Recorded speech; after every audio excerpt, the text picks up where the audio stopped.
हिमाचल प्रदेश के किन्नौर में भूस्खलन की चपेट में आकर अब तक 11 लोगों की मौत, कई लोग हुए घायल। ट्विटर का बड़ा कदम, राहुल गांधी के बाद अब कांग्रेस का अकाउंट लॉक, पार्टी बोली हम क्या खाक डरेंगे। बेंगलुरु में कोरोना ने ढाया कहर, शहर में एक हफ्ते में 300 से ज्यादा स्कूली बच्चे हुए संक्रमित। पंजाब, हरियाणा, हिमाचल में भी बड़ा खतरा। राजधानी पटना समेत कई जिलों में खतरे के निशान से ऊपर बह रही गंगा, अलर्ट मोड पर जिला प्रशासन।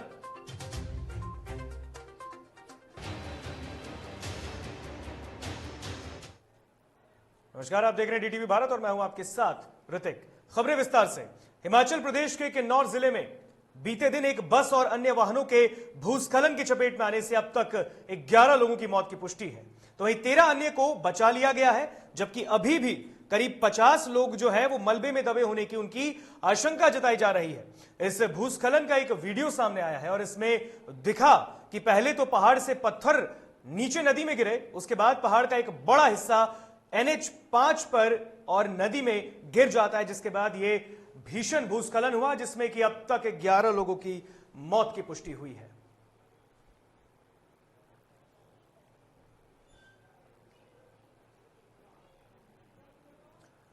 तो तस्वीरों में देख सकते हैं किन्नौर की तस्वीरें। हिमाचल प्रदेश के किन्नौर में भूस्खलन की चपेट में आकर 11 लोगों की मौत की पुष्टि हुई है, जबकि कई लोग हैं जो अभी मलबे में दबे हुए हैं, उनके भी घायल होने की आशंका जताई जा रही है। तो आपको बता दें कि वहां पर राहत बचाव का कार्य चल रहा है। तो ये किन्नौर की तस्वीरें हम आपको दिखा रहे हैं। हिमाचल प्रदेश के किन्नौर में हादसे में अब तक 11 लोगों की मौत की पुष्टि हुई है। भूस्खलन के बाद ये तबाही का मंजर किन्नौर में दिखा है।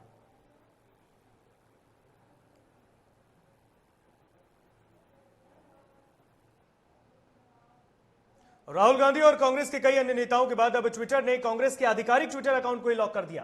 कांग्रेस ने गुरुवार को आरोप लगाया कि ट्विटर ने पार्टी के आधिकारिक हैंडल @INC इंडिया को लॉक कर दिया है और इसकी जानकारी पार्टी ने अपने फेसबुक पेज के जरिए दी है। साथ ही यह भी कहा है कि पार्टी और उनके नेता इनसे डरने वाले नहीं है।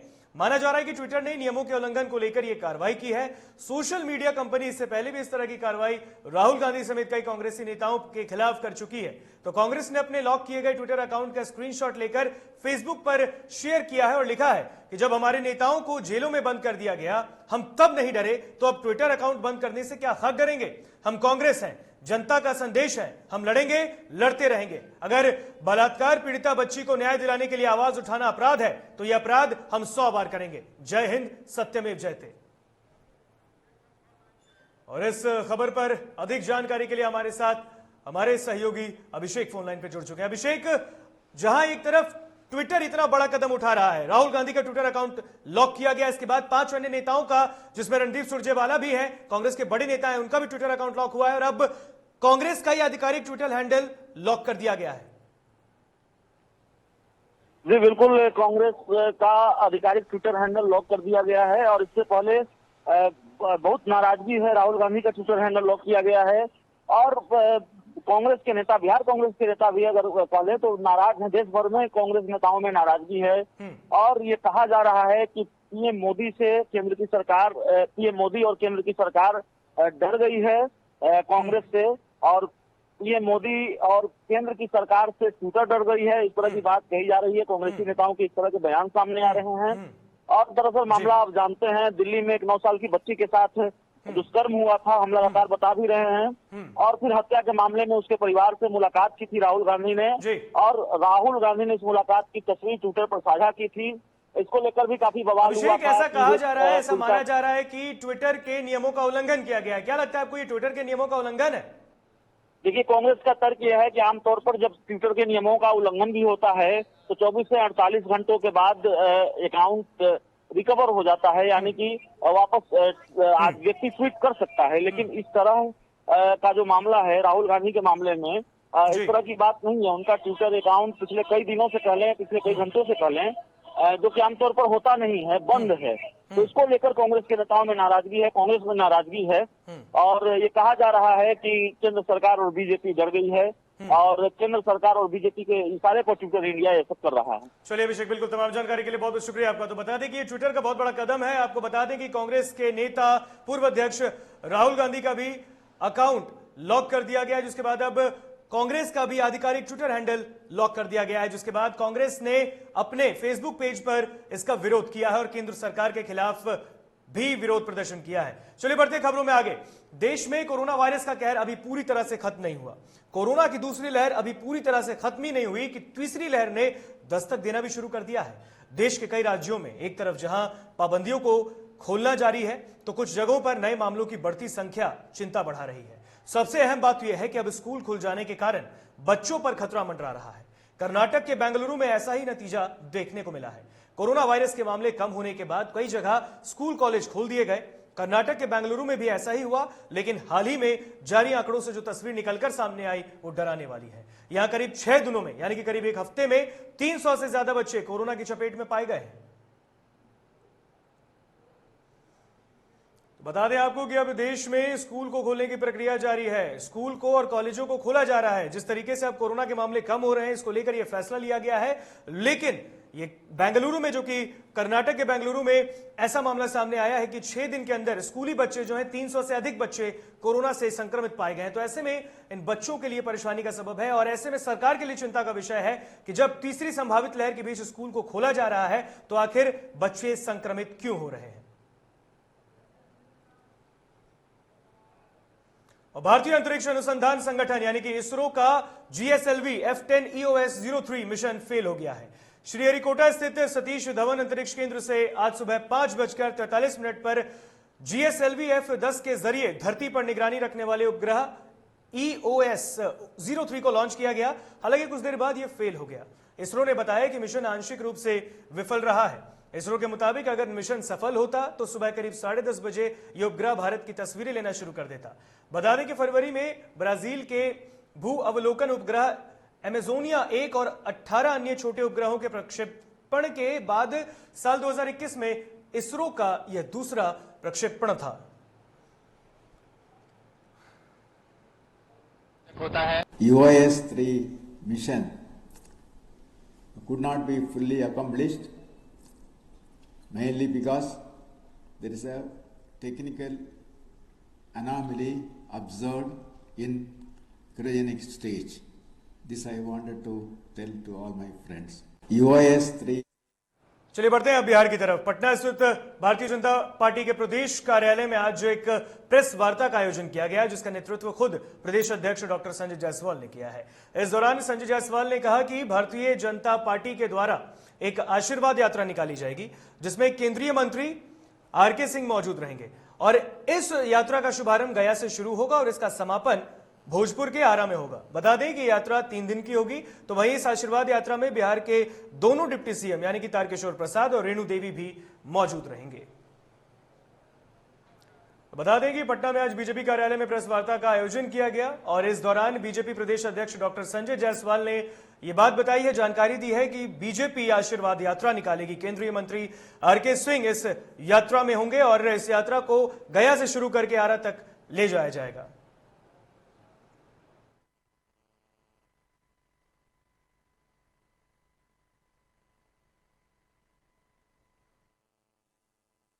तो बता दें कि पटना में आज बीजेपी प्रदेश कार्यालय में प्रेस वार्ता का आयोजन किया गया और इस दौरान डॉक्टर संजय जायसवाल ने बताया है कि बीजेपी 3 दिन की आशीर्वाद यात्रा निकालेगी। और इस पर अधिक जानकारी के लिए हमारे साथ फोन लाइन पर हमारे संवाददाता उत्कर्ष जुड़ चुके हैं। उत्कर्ष, बिहार में आशीर्वाद यात्राओं का दौर जारी है, अब बीजेपी आशीर्वाद यात्रा निकाल रही है, क्या कुछ खास है?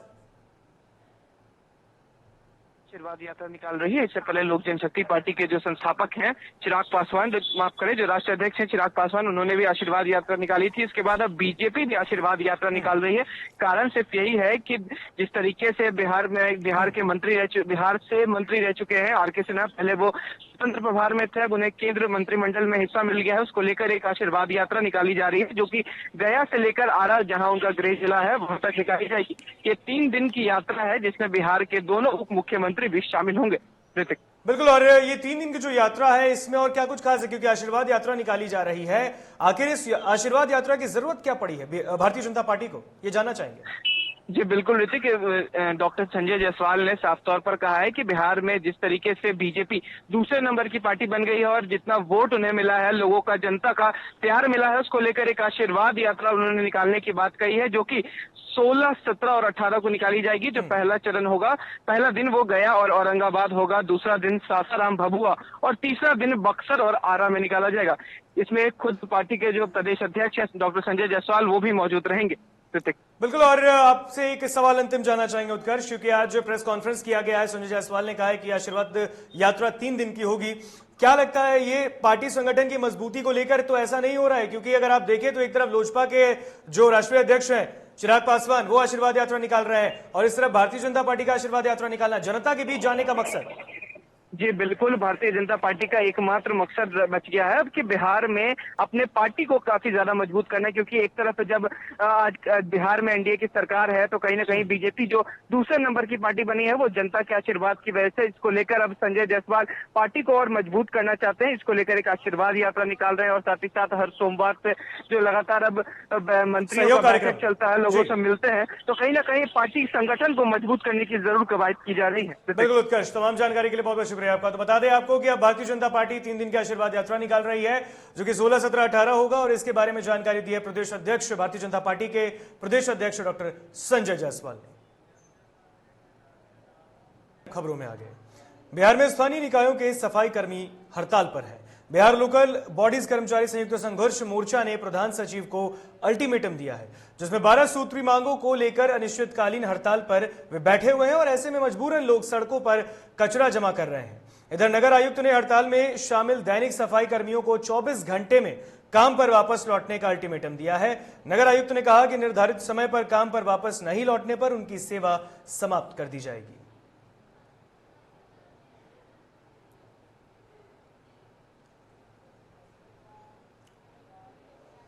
मुख्यमंत्री नीतीश कुमार की महत्वाकांक्षी के तहत औरंगाबाद से सदर अस्पताल में दीदी की रसोई का शुभारंभ कर दिया गया है।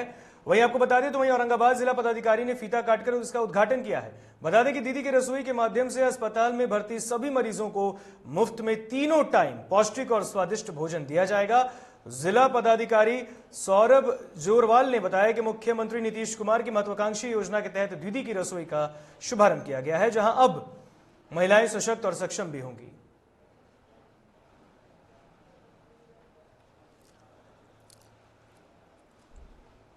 तो आपको बता दें कि औरंगाबाद में दीदी की रसोई का उद्घाटन कर दिया गया है। जिलाधिकारी ने फीता काटकर इसका उद्घाटन किया है। आपको बता दें कि मुख्यमंत्री की महत्वाकांक्षी योजना दीदी की रसोई का शुभारंभ औरंगाबाद में हुआ है। आपको बता दें कि इस दौरान सदर अस्पताल में अब मरीजों को तीनों टाइम, यानी कि सुबह, दोपहर और रात को तीनों टाइम पौष्टिक और शुद्ध खाना मिलेगा।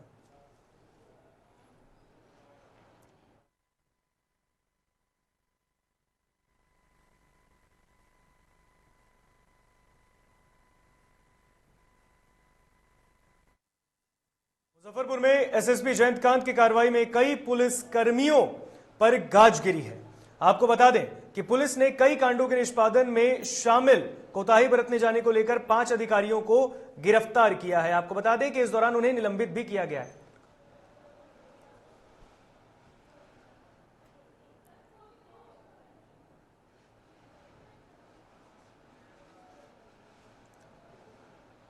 इधर लखीसराय जिले के सूर्यगढ़ा पुलिस को बड़ी कामयाबी हाथ लगी। आपको बता दें कि पुलिस ने भारी मात्रा में हथियार सहित बड़े हथियार सरगना गिरोह को गिरफ्तार किया है। बता दें कि गुप्त सूचना के आधार पर यह पूरी कार्रवाई की गई और हथियार सहित तस्कर को गिरफ्तार किया गया है।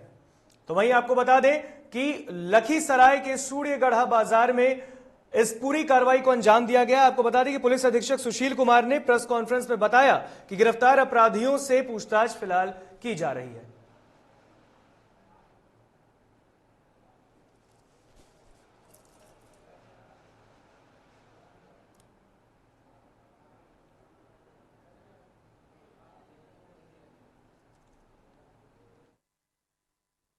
चेकिंग की जा रही है। इसी क्रम में लगभग 4:30 बजे के आसपास सही घर के पास एक इको स्पोर्ट गाड़ी थी जो कभी नंबर पर था, उसको हम लोगों ने रोक के जो उसकी तलाशी ली गई तो वहाँ से 4 जो है पिस्टल और उसके साथ 8 उसका मैगजीन ये उसमें से खाना दिया है। उस क्रम में उस गाड़ी में 4 लोग थे, 4 लोग गिरफ्तार किए गए। मुंगेर के तारापुर में एसपी के निर्देश पर पुलिस द्वारा किए जा रहे वाहन चेकिंग के दौरान पुलिस ने एक अंतर्राज्यीय बाइक चोर गिरोह के सदस्य को चोरी की बाइक के साथ गिरफ्तार किया है। तो वहीं इस संबंध में जानकारी देते हुए थाना अध्यक्ष राजेश कुमार रंजन ने बताया कि गिरफ्तार युवक तारापुर थाना से भी पूर्व में एक बच्चे के अपहरण के कांड में नामजद अभियुक्त था, जिसमें वो जेल भी जा चुका है।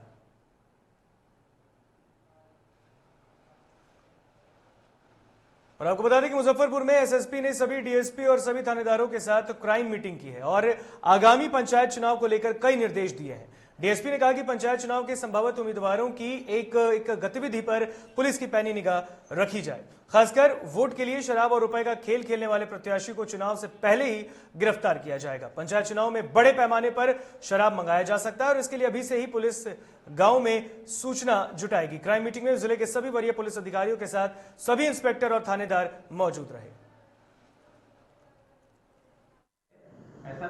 जिले के सारे थाना प्रभारी, सारे इंस्पेक्टर एवं डीवाईएसपी शामिल हुए। उस बैठक में विशेष रूप से पंचायत चुनाव को देखते हुए सभी वांछित अभियुक्तों की गिरफ्तारी पर जोर दिया गया है तथा होने वाले प्रत्याशी पर विशेष निगरानी रखी जाएगी कि उनका कैरेक्टर क्या है और उनका आय का स्रोत क्या है। इन सब पर विशेष ध्यान रखी जाएगी। तो बगा में एक पुलिस इंस्पेक्टर को रौब दिखाना महंगा पड़ गया है। वाल्मीकि नगर थाना में तैनात थानाध्यक्ष अर्जुन कुमार की मौजूदगी में चालक ने एक युवक को थप्पड़ जड़ा, जिससे हंगामा हो गया। बताया जा रहा है कि किसी काम से बगा इंस्पेक्टर के सरकारी गाड़ी में टच होने का आरोप लगाकर एक बाइक सवार युवक को चालक ने थप्पड़ मारा। फिर लोगों ने इंस्पेक्टर और चालक को घेर लिया और उनका विरोध शुरू कर दिया। इंस्पेक्टर की सूचना पर पहुंची पटखौली ओपी की पुलिस ने मामले को किसी तरीके से शांत कराया और माफी मांगने के बाद इंस्पेक्टर और चालक को लोगों ने छोड़ा। तो आप देख सकते हैं कि बगा का पूरा मामला, जहां पर इंस्पेक्टर और चालक को थप्पड़ जड़ना बड़ा महंगा पड़ गया। आपको बता दें कि चालक ने बाइक सवार को थप्पड़ मार दिया था। बताया जा रहा है कि इंस्पेक्टर की सरकारी गाड़ी में एक बाइक टच हो गई, जिसके बाद बाइक सवार को चालक ने थप्पड़ जड़ दिया, जिसके बाद वहां पर विरोध प्रदर्शन शुरू हो गया, जिसके बाद पुलिस ने मौके पर पहुंचकर किसी तरीके से मामले को शांत कराया। मुंगेर में गंगा नदी के डेंजर लेवल पार करते ही प्रशासनिक स्तर पर रेस्क्यू का काम शुरू कर दिया गया है। आपको बता दें कि बाढ़ प्रभावित गांवों से नाव को जोड़ दिया गया है, जबकि एनडीआरएफ की टीम लोगों को रेस्क्यू कर गंगा के पार ला रही है। बताया जा रहा है कि अब तक लगभग 200 परिवार को रेस्क्यू कर लाया गया है, तो वहीं कई ग्रामीण गांव तक छोड़ने की बात कर रहे हैं। भेलवा के लोगों को रेस्क्यू कर लाया जा रहा है, तो परोसा टोला के लगभग 150 लोगों को लखीसराय जिले के मध्य विद्यालय अमरपुर में ठहराया गया है, जबकि शहर के मध्य विद्यालय शेरपुर में लगभग 20 परिवारों ने शरण लिया है।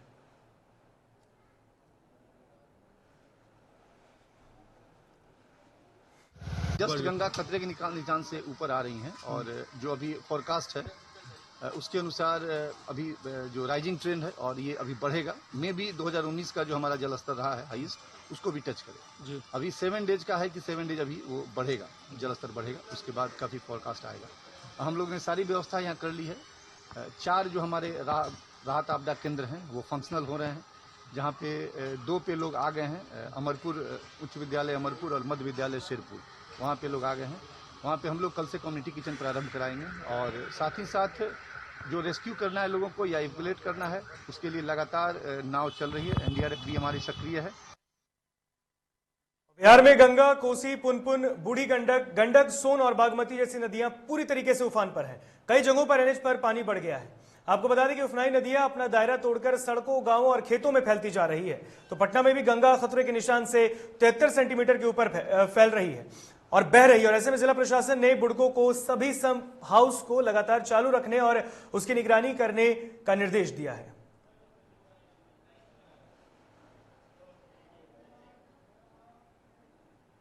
गंगा नदी के जलस्तर में लगातार हो रही बढ़ोतरी से इलाके में लोग परेशान हैं। मोकामा प्रखंड के निचले हिस्से में पानी भी फैल गया है और इस प्रखंड की कसहा दियारा पंचायत सर्वाधिक रूप से प्रभावित हुई है। रामपुर डुमरा पंचायत में भी गांव की सड़क डूब गई है। कसहा दियारा पंचायत की 5000 की आबादी बुरी तरह से पानी से घिर गई है और इस पंचायत का सड़क संपर्क भी प्रखंड मुख्यालय से टूट गया है। गांव के लोगों को अब काफी परेशानियां झेलनी पड़ रही है। तो हजारों एकड़ में लगी मक्का, धान, सोयाबीन, सब्जी की फसल बर्बाद हो गई है। तो वहीं ग्रामीणों ने सरकार से तत्काल राहत की गुहार लगाई है।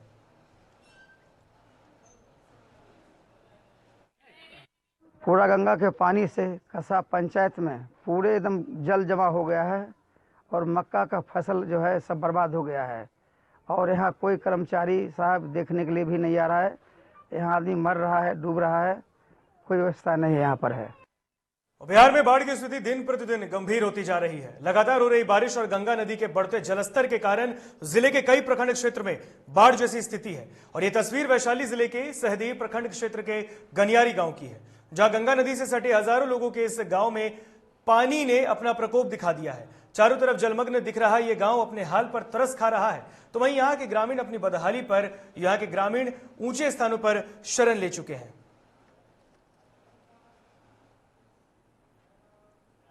चलिए मौसम की जानकारी ले लेते हैं। बिहार में एक बार फिर मौसम का मिजाज बदल चुका है। राजधानी पटना समेत सूबे के कई जिलों में बारिश हो रही है। पिछले 24 घंटे में पश्चिमी और मध्य बिहार में कई जगहों पर भारी बारिश है, तो तेज बारिश और वज्रपात को लेकर मौसम विभाग ने एक अलर्ट जारी किया है। अगले 24 घंटे में मौसम की स्थिति को देखते हुए 12 जिलों के लिए अलर्ट जारी किया गया है। मौसम विभाग के मुताबिक अररिया, किशनगंज, पूर्णिया और कटिहार में 1-2 जगहों पर भारी बारिश होने की संभावना है, जबकि पश्चिम चंपारण, पूर्वी चंपारण, सीतामढ़ी, शिवहर, मुजफ्फरपुर, दरभंगा, मधुबनी और सुपौल जिले में 1 या 2 जगहों पर गरज के साथ बारिश हो सकती है।